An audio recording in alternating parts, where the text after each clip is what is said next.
অবশেষে ইসলামাবাদের শান্তির সংলাপে যুক্তরাষ্ট্র ইরান আলোচনায় ইরানের 4 রেড লাইন। কোন সব শর্তে আটকে আছে অগ্রগতি?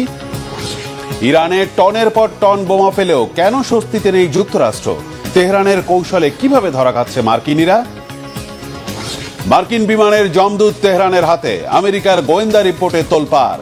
রাশিয়ার পর এবার চীনকেও কি পাশে পাচ্ছে ইরান? আসসালামু আলাইকুম, দেখছিলেন বাংলাভিশন ওয়ার্ল্ড নিউজ হেডলাইন। আশঙ্কা আর অনিশ্চয়তার ধোঁয়াশা ঠেলে পাকিস্তানের ইসলামাবাদে বৈঠকে বসলেন যুক্তরাষ্ট্র আর ইরানের প্রতিনিধিরা। উদ্দেশ্য ইরান যুদ্ধের অবসান আর স্থায়ী যুদ্ধবিরতি।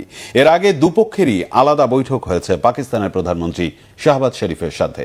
বিভিন্ন দেশে বাজেয়াপ্ত ইরানের সম্পদে নিষেধাজ্ঞা প্রত্যাহার, হরমুজ প্রণালীতে তেহরানের অধিকারের স্বীকৃতি সহ 4টি রেড লাইন পাকিস্তানের কাছে হস্তান্তর করেছে ইরান।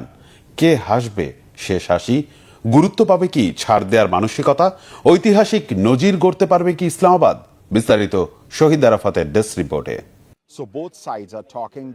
মধ্যপ্রাচ্যে শান্তি ফেরাতে মোড় ঘোরানোর এক পদক্ষেপ। পাকিস্তানের মাটিতে নজিরবিহীন এক বৈঠকের ঘটনাস্থল ইসলামাবাদ। কাটতে শুরু করেছে প্রায় গোটা মধ্যপ্রাচ্যকে ছেয়ে ফেলা হতাশার কালো মেঘ।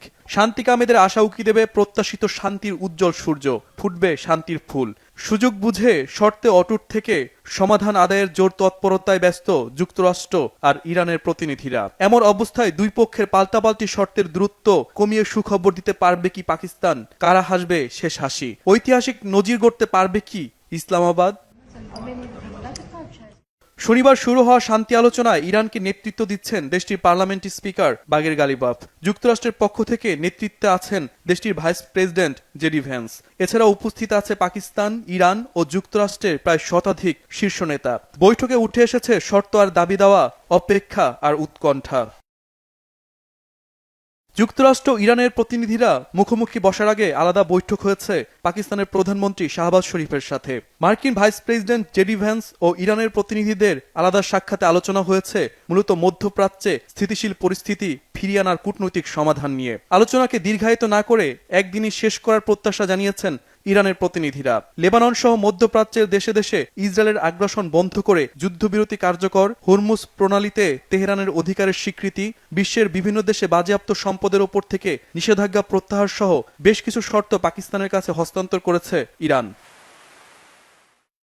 শান্তি আলোচনায় বসার আগে তেহরানের শর্ত মেনে কাতার ও বিভিন্ন ব্যাংকে বাজেয়াপ্ত ইরানের 6 বিলিয়ন মার্কিন ডলার ছেড়ে দিতে রাজি হয়েছে ওয়াশিংটন। ইরানের তাসনিম নিউজ আর ব্রিটিশ গণমাধ্যম রয়টার্স এমন খবর দিলেও অস্বীকার করেছে হোয়াইট হাউস।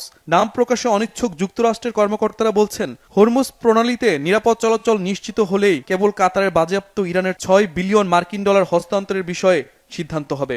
2018 সালে বাজেয়াপ্ত করা এই অর্থ 2023 সালে ছেড়ে দেওয়ার কথা থাকলেও শেষ মুহূর্তে তা আর হতে দেয়নি ওয়াশিংটন।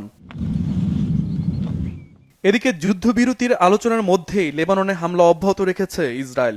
শনিবার অন্তত 10 জন সহ গত 3 দিনে 350-র বেশি বাসিন্দাকে হত্যা করেছে নেতানিয়াহু বাহিনী। যুদ্ধবিরতি নিয়ে নেতানিয়াহু সরকার খুব আগ্রহ না দেখালেও আগামী মঙ্গলবার লেবানন সরকারের সাথে আলোচনায় বসতে যাচ্ছে ইসরায়েল। অবশ্য ইরানের সমর্থনপুষ্ট সশস্ত্র গোষ্ঠী হিজবুল্লাহর বিষয়ে কোনো ছাড় হবে না বলে স্পষ্ট জানিয়েছে তেল আবিব। শহীদ আরাফাত, বাংলাভিশন নিউজ ডেস্ক। এদিকে ইরানে চাপিয়ে দেওয়া সহিংসতা আর রক্তপাত বন্ধ করে শান্তি ফেরানোর আশায় পাকিস্তানে বৈঠক শুরু হলেও কূটনৈতিক এই প্রক্রিয়া ঘিরে আছে সন্দেহ আর অনিশ্চয়তার জাল। ইরানের পার্লামেন্ট স্পিকার মোহাম্মদ বাগের গালিবাফ জানিয়ে দিয়েছেন, সংলাপে যুদ্ধ সমাপ্তির সদিচ্ছা থাকলেও যুক্তরাষ্ট্রের উপর বিন্দুমাত্র বিশ্বাস নেই তেহরানের। ইরানের সর্বোচ্চ ধর্মীয় নেতা মোস্তফা খামেনির বিশেষ বার্তায়ও একই সুর। বলছেন, যুদ্ধবিরতি চললেও মার্কিন সাম্রাজ্যবাদের পতন সবার কাছে স্পষ্ট হয়ে গেছে। হিজল জুবারের ডেস্ক রিপোর্টে বিস্তারিত। ইরান যুক্তরাষ্ট্র যুদ্ধ অবসানের লক্ষ্যে পাকিস্তানের রাজধানী ইসলামাবাদে আয়োজিত শান্তি আলোচনা থেকে কি ফল আসে সেদিকেই তাকিয়ে আছে সারা বিশ্ব।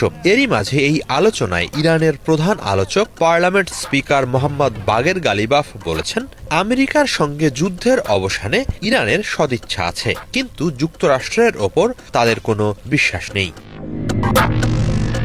10 এপ্রিল রাতে উচ্চ পর্যায়ের ইরানি প্রতিনিধি দল নিয়ে ইসলামাবাদে পৌঁছে এই বার্তা দেন তিনি।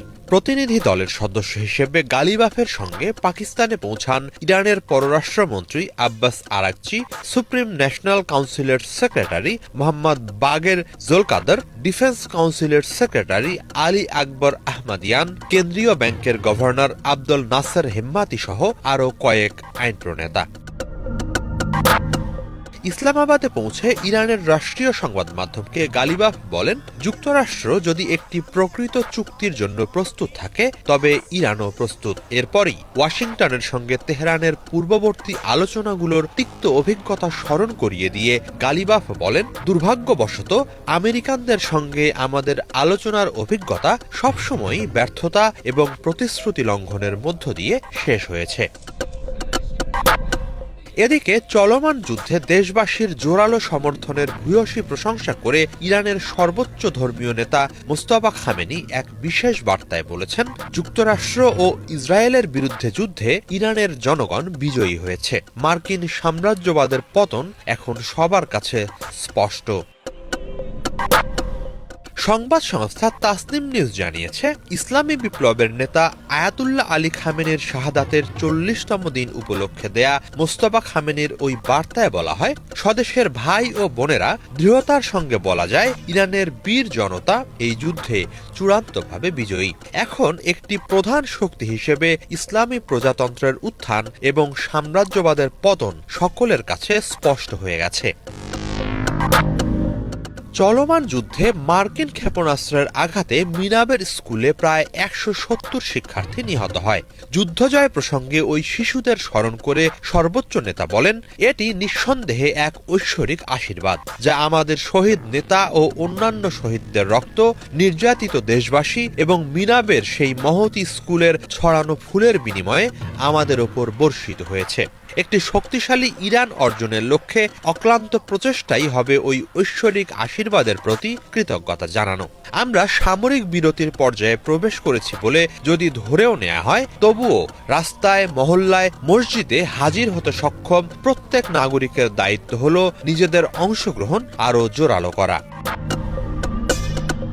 বিশেষ ওই বার্তায় প্রয়াত সর্বোচ্চ নেতা আলী খামেনিকে স্মরণ করে মোস্তফা খামেনি আরও বলেন, শহীদ নেতা প্রায়শই জোর দিয়ে বলতেন, একটি শক্তিশালী ইরান অর্জনের পথ হল সমাজের সকল স্তরের মধ্যে ঐক্য স্থাপন। 40 দিনের যুদ্ধে এই ঐক্যের একটি বড় অংশই অর্জিত হয়েছে।